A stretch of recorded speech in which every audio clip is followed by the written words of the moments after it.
Hello everyone, Shri गणेशाय नमः। श्री जानकी वल्लभाय नमः। जय सिया राम। श्री रामचरितमानस अयोध्या कांड की चौपाई संपूर्ण हिंदी में अर्थ सहित 281 से लेके 295 तक हिंदी में अर्थ सहित। जय जय सिया राम की जय हो। श्री हनुमान जी महाराज की दोहा। अमृत केवल सुनने में आता है और विष जहाँ तहाँ प्रत्यक्ष देखे जाते हैं। विधाता की सभी करतूतें भयंकर है। जहाँ तहाँ कौवे, उल्लू और बगुले दिखाई देते हैं। हंस तो एक मान सरोवर में ही है। चौपाई। यह सुनकर देवी सुमित्रा जी शोक के साथ कहने लगी, विधाता की चाल बड़ी विपरीत और विचित्र है। जो सृष्टि को उत्पन्न करके पालता है फिर नष्ट करके डालता है। विधाता की बुद्धि बालकों के खेल के समान भोली विवेक शून्य है। कौशल्या जी ने कहा, किसी का दोष नहीं है। दुख सुख हानि लाभ सब कर्म के अधीन है। कर्म की गति कठिन है, उसे विधाता ही जानता है। शुभ और अशुभ सभी फलों को देने वाला है। ईश्वर की आज्ञा सभी सिर पर है। उत्पत्ति स्थिति पालन लय संहार तथा अमृत और विष के भी सिर पर है। ये सब उसी के अधीन है। हे देवी, महावश सोच करना व्यर्थ है। विधाता का प्रपंच ऐसा अचल अनादि है। महाराज के मरने और जीने की बात हृदय में याद करके जो चिंता करता है वह तो है सखी, हम अपने हित की हानि देखकर स्वार्थवश कहता है। सीता जी की माता ने कहा, आपका कथन उत्तम है, सत्य है। आप पुण्य आत्माओं के सीमा में अवधपति महाराज दशरथ जी की रानी है, फिर भला ऐसा क्यों न कहेगी। दोहा। कौशल्या जी ने दुख भरे हृदय से कहा, श्री राम लक्ष्मण और सीता वन में जाए, इसका परिणाम तो अच्छा ही होगा, बुरा नहीं। मुझे तो भरत की चिंता है। चौपाई। ईश्वर के अनुग्रह, आपके आशीर्वाद मेरे चारों पुत्र बहुए गंगा जी के जल के समान पवित्र है। हे सखी, मैंने कभी श्री राम की सौगंध नहीं की, जो आज श्री राम की शपथ करके सत्य भाव से कहती हूँ। भरत के शील गुण नम्रता बड़प्पन भाईपन भक्ति भरोसे और अच्छेपन का वर्णन करने में सरस्वती जी की बुद्धि हिचकिचाती है। सीप से कहीं समुद्र उछले जा सकते हैं। मैं भरत की सदा कुल का दीपक जानती हूँ। महाराज ने मुझे बार बार यही कहा था, सोना कसौटी पर कसे जाने पर और रत्नपाल की जोहरी मिलने पर पहचाना जाता है, वैसे ही पुरुष की परीक्षा समय आने पर उसके स्वभाव से ही चरित्र देखकर हो जाती है। किंतु आज मेरा ऐसा कहना अनुचित है। शोक और स्नेह सयानापन विवेक कम हो जाता है। लोग कहने की मैं स्नेहवश भरत की बड़ाई कर रहा हूँ। कौशल्या जी की गंगा जी समान पवित्र करने वाली वाणी सुनकर सब रानियों ने स्नेह के मारे विकल उठी। दोहा। कौशल्या जी ने फिर धीरज धरकर कहा, हे देवी मिथिलेश्वरी, सुनिए, ज्ञान के भंडार श्री जनक जी की प्रिय, आपको कौन उपदेश दे सकता है। चौपाई। हे रानी, मौका पाकर आप राजा को अपनी ओर से जहाँ तहाँ तक समझकर कहिएगा कि लक्ष्मण को घेर रख लिया जाए, वन को भरत को जाए। यदि यह राय राजा के मन में ठीक तो जच जाए तो भली भांति खूब विचार कर यत्न करे। मुझे भरत की अत्यधिक सोच है। भरत के मन में गुरु प्रेम है। उनके घर रहने में मुझे भलाई नहीं जान पड़ती। यह डर लगता है कि उनके प्राणों को भय न हो जाए। कौशल्या जी का स्वभाव देखकर, उनकी सरल और उत्तम वाणी सुनकर सब रानियां करुण रस में मग्न हो गई। आकाश के पुष्प वर्षा झड़ी लग गई। धन्य धन्य की ध्वनि होने लगी। सिद्ध योगी मुनि स्नेह शिथिल हो गए। सारा रानी निवास देखकर थकित देखकर रह गया, निशब्द हो गया। तब सुमित्रा जी ने धीरज धरकर कहा, हे देवी, 2 घड़ी रात बीत गई है। यह सुनकर श्री रामचंद्र जी की माता कौशल्या प्रेम पूर्वक उठी और प्रेम सहित सद्भाव से बोली, आप शीघ्र ही डेरे को पधारिए। हमारे तो अब ईश्वर गति है अथवा मिथिलेश्वर जनक जी सहायक है। चौपाई।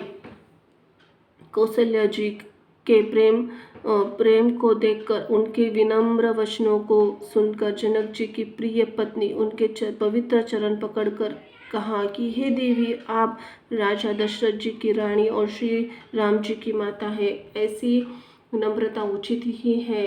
प्रभु ने अपने नीच जनों का आदर करते हैं, अग्नि धुएं और पर्वत तृण घास को अपने सिर पर धारण करते हैं। हमारे राजा तो कर्म वन वाणी से आपके सेवक है और सदा ही सहायक तो श्री महादेव पार्वती जी है।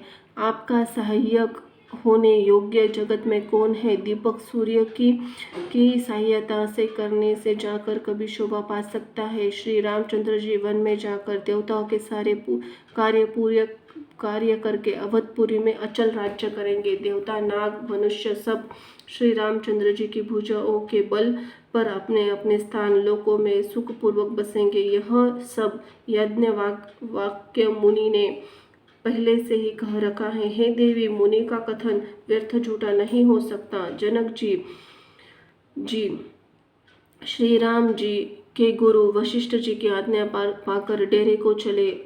आकर उन्होंने सीता जी को देखा। जनक जी ने अपने पवित्र और प्रेम और प्राणों की पाहुनी जानकी जी को हृदय से गले लगा लिया। उनके हृदय में वात्सल्य प्रेम का उनके समुद्र उमड़ पड़ा। राजा का मन मानो प्रयाग हो गया। उस समुद्र ने अंदर उन्होंने आदि शक्ति सीता जी के अलौकिक स्नेह रूपी अक्षय वट को बढ़ते हुए देखा। उस सीता जी के प्रेम रूपी वट पर श्री राम जी का प्रेम रूपी बाल रूपधारी भगवान सुशोभित हो रहा है। जनक जी का ज्ञान रूपी चिरंजीवी मार्कंडेय मुनि व्याकुल होकर डूबते डूबते मानो श्री राम प्रेम रूपी बालक का सहारा पाकर बच गया। वस्तुत ज्ञानी शिरोमणि विदेहराज की बुद्धि मोह मग में हो रही है। यह तो श्री सीताराम जी के प्रेम की महिमा है, जिसने उन जैसे महान ज्ञानी के ज्ञान विकल कर दिया। दोहा: पिता माता प्रेम मारे सीता जी ऐसी विकल हो गई कि अपने आप को संभाल न सके, परंतु परम धैर्यवर्ती पृथ्वी की कन्या सीता जी ने स्वयं को सुंदर धर्म आचरण विचार कर धैर्य धारण किया। चौपाई: सीता जी तपस्विनी की वेश में देखकर जनक जी को विशेष प्रेम और संतोष हुआ। उन्होंने कहा, बेटी, तूने दोनों कुल पवित्र कर दिए। तेरे निर्मल यश तो सारा जगत उज्जवल हो रहा है, ऐसा सब कोई कहते हैं। तेरी कीर्ति रूपी देवी रूपी नदी देव नदी गंगा जी को भी जीतकर जो ब्रह्मांड में बहती है, करोड़ों ब्रह्मांडों में बह रही है। गंगा जी ने तो पृथ्वी पर तीनों स्थानों पर हरिद्वार, प्रयागराज और गंगा सागर को बड़ा तीर्थ बनाया है, पर तेरी इस कीर्ति नदी ने तो अनेक संत समाज रूपी तीर्थ स्थान बना दिया है। पिता जनक जी ने तो स्नेह रूपी सुंदर और सच्ची वाणी कही, परंतु अपनी बढ़ाई सुनकर सीता जी मानो संकोच में समा गई। माता पिता उन्हें फिर हृदय से लगा लिया और हित भरी सुंदर सीख और आशीष दिया। सीता जी कुछ न कहती, परंतु संकोचा रही है। रात और सासुओं की सेवा छोड़कर यहाँ रहना अच्छा नहीं है। रानी सुनिया जी ने जानकी जी का रुख देखकर उनके मन की बात समझकर राजा जनक जी को जना दिया। तब दोनों अपने हृदय में सीता जी के शील स्वभाव की सराहना करने लगे। राजा रानी के बार बार मिलकर हृदय लगाकर तथा सम्मान करके सीता जी को विदा किया। चतुर रानी ने समय पाकर राजा से सुंदरवाणी में भरत जी की दशा का वर्णन किया। चौपाई: सोने में सुगंध, समुद्र में निकली हुई सुधा में चंद्रमा और सारे अमृत के समान भरत जी का व्यवहार सुनकर राजा ने प्रेम विहल होकर अपने प्रेमाश्रुधारा जल में भरे नेत्रों को मूंद लिया। वे भरत जी के प्रेम मानो ध्यानस्थ हो गए। वे शरीर से पुलकित हो गए। मन में आनंद होकर शरद जी भरत जी के सुंदर यश की सराहना करने लगे। वे बोले, हे सुमुखी सुनयनी, सावध होकर सुना। भरत जी की कथा का संसार बंधन को छुड़ाने वाला है। धर्म, राजनीति, ब्रह्म विचार तीनों विषयों अपनी बुद्धि के अनुसार मेरी थोड़ी बहुत गति है, अर्थात इनके संबंध में कुछ जानता हूँ। वह धर्म, राजनीति, ब्रह्म ज्ञान में प्रवेश रखने वाली मेरी बुद्धि भरत जी की महिमा का वर्णन करे तो क्या करे, छल करके भी उसकी छाया तक को भी छू पाती। ब्रह्मा जी, गणेश जी, शेष जी, महादेव जी, सरस्वती जी, कवि, ज्ञानी, पंडित और बुद्धिमान सब किसी भरत जी के चरित्र, कीर्ति, करनी, धर्म, शील, गुण, ऐश्वर्य को समझने सुनने में देखने वाले हैं और पवित्रता में गंगा जी का स्वाद, मधुरता में अमृत का भी तिरस्कार करने वाले हैं। दोहा। भरत जी के असीम गुण संपन्न उपमा रहित पुरुष है। भरत जी के समान बस भरत जी ही है ऐसा मानो। सुमेरु पर्वत को क्या शेर के बराबर कह सकते हैं। इसलिए उन्हें किसी पुरुष के साथ उपमा देने में कभी बुद्धि भी संकुचा गई है। चौपाई। वे श्रेष्ठ वर्णावली। भरत जी की महिमा का वर्णन सभी के लिए वैसे ही अगम है जैसे जल रहित पृथ्वी पर मछली का चलना। हे रानी सुनो, भरत जी की अपरिमित महिमा को एक श्री रामचंद्र जी ही जानते हैं, किंतु वे भी इसका वर्णन नहीं कर सकते। इस प्रकार प्रेम पूर्वक भरत जी के प्रभाव को वर्णन करके फिर पत्नी के मन में रुचि जानकर राजा ने कहा, श्री लक्ष्मण जी लौट जाए, भरत जी को वन में जाए, इसमें सभी का भला है और यही सबके मन में है। परंतु हे देवी, भरत जी और श्री रामचंद्र जी का प्रेम और एक दूसरे पर विश्वास बुद्धि से और विचार की सीमा में आ नहीं सकता। यद्यपि श्री रामचंद्र जी समता की सीमा है, तथापि भरत जी प्रेम और ममता की सीमा है। श्री रामचंद्र जी के पति अनन्य प्रेम छोड़कर भरत जी के समस्त परमार्थ स्वार्थ सुखों को भी स्वप्न में भी मन से नहीं ताका है। श्री राम जी के चरणों में प्रेम उनका साधन है, वही सिद्धि है। मुझे तो भरत जी का बस यही एकमात्र सिद्धांत जान पड़ता है। दोहा। राजा बिलख कर प्रेम से गदगद होकर कहा, भरत जी भूल कर भी श्री रामचंद्र जी की आज्ञा को मन में नहीं टालेंगे। अंत स्नेहवश चिंता नहीं करनी चाहिए। चौपाई। श्री राम जी भरत जी गुणों के प्रेम पूर्वक गणना करते सुनते पति पत्नी को रात पलक के समान बीत गई।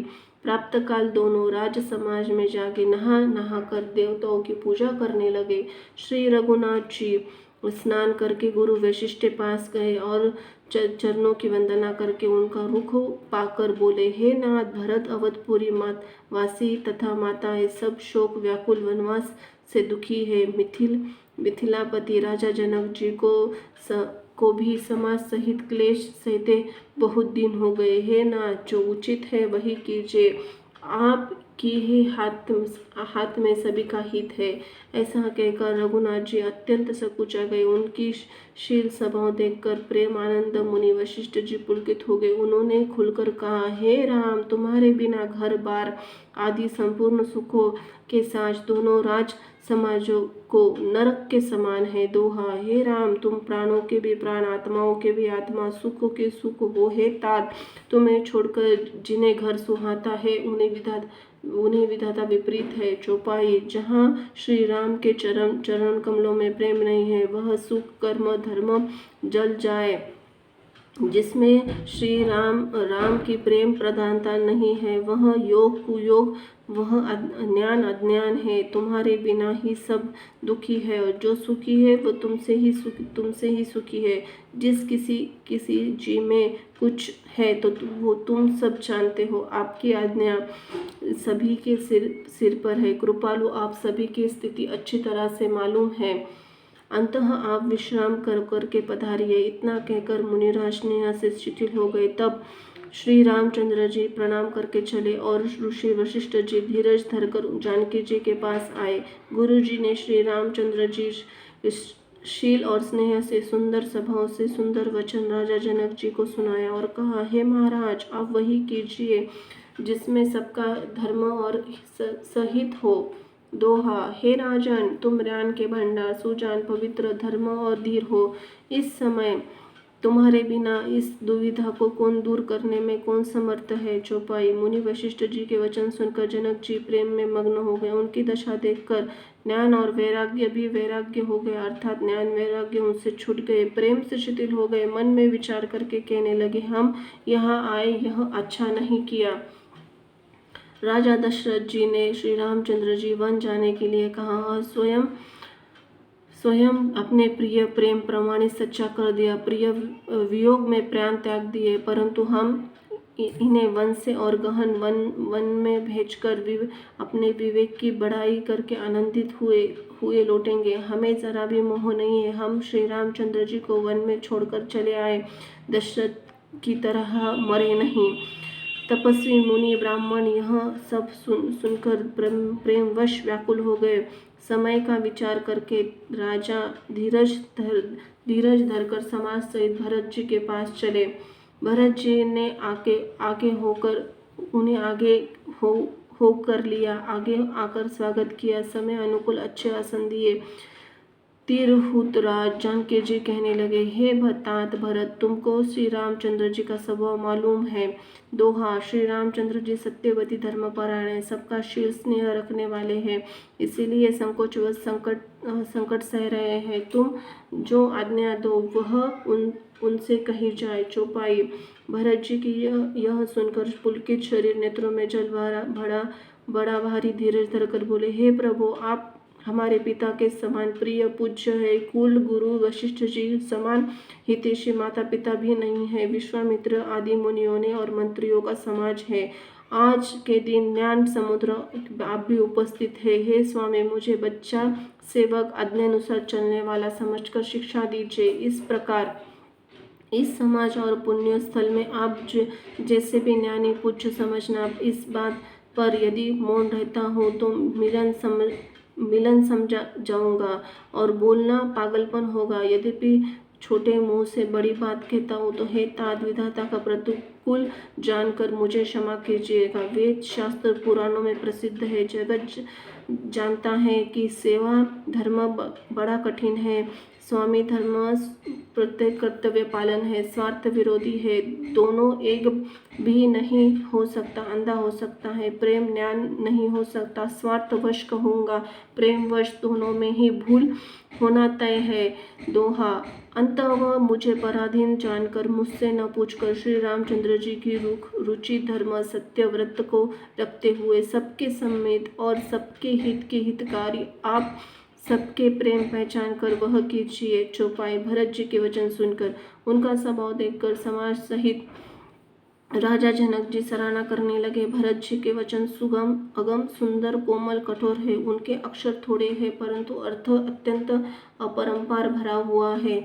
जैसे मुख प्रतिबिंब दर्पण देखता है, दर्पण अपने हाथ में है, फिर भी वह मुख का प्रतिबिंब पकड़ा नहीं जाता। इसी प्रकार भरत जी की यह अद्भुत वाणी भी पकड़ में नहीं आती, शब्दों का आशय समझ में नहीं आता। किसी ने कुछ उत्तर देने बना, तब जानकी जी, भरत जी तथा मुनि वशिष्ठ जी समाज के साथ वहां गए, जहाँ देवता रूपी कुमुद को खिलने वाले, सुख देने वाले चंद्रमा श्री रामचंद्र जी थे। यह समाचार सुनकर सब लोग सोच में व्याकुल हो गए, जैसे पहली वर्षा के जल से संयोग मछलियां व्याकुल होती है। देवताओं के पहले गुरु वशिष्ठ जी ने प्रेम वहल दशा देखी, फिर विदेह स्नेह के विशिष्ट स्नेह को देखा और तब श्री राम भक्ति अतोअत प्रेम भरत जी को देखा। इन सबको देखकर स्वार्थी देवता घड़बड़ाकर हृदय में हार मान गए, निराश हो गए। उन्होंने सब किसी को राम प्रेम सरोवर देखा। इससे देवता इतने सोच के वश हो गए कि कोई हिसाब नहीं।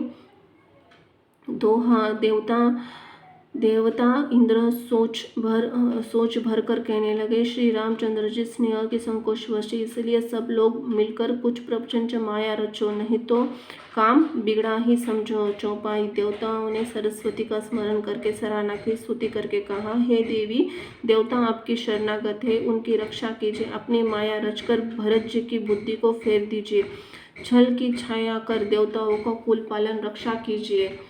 देवताओं की विनती सुनकर देवताओं के स्वार्थवश होने के मूर्ख जानकर बुद्धिमती सरस्वती जी बोली, मुझे कह रहे हो कि भरत जी की मति पलटा दो, 1000 नेत्रों से भी तुमको सुमेरु नहीं सूझ पड़ता। ब्रह्मा विष्णु महेश की माया बड़ी प्रबल है, किंतु वह भी भरत जी की बुद्धि को और ताक नहीं सकती। उस बुद्धि को तुम मुझसे कह रहे हो भूली कर दो, भुलावे में डाल दो। अरे चांदनी की प्रचंड गिरने वाली सूर्य को कभी कोई चुरा सकता है?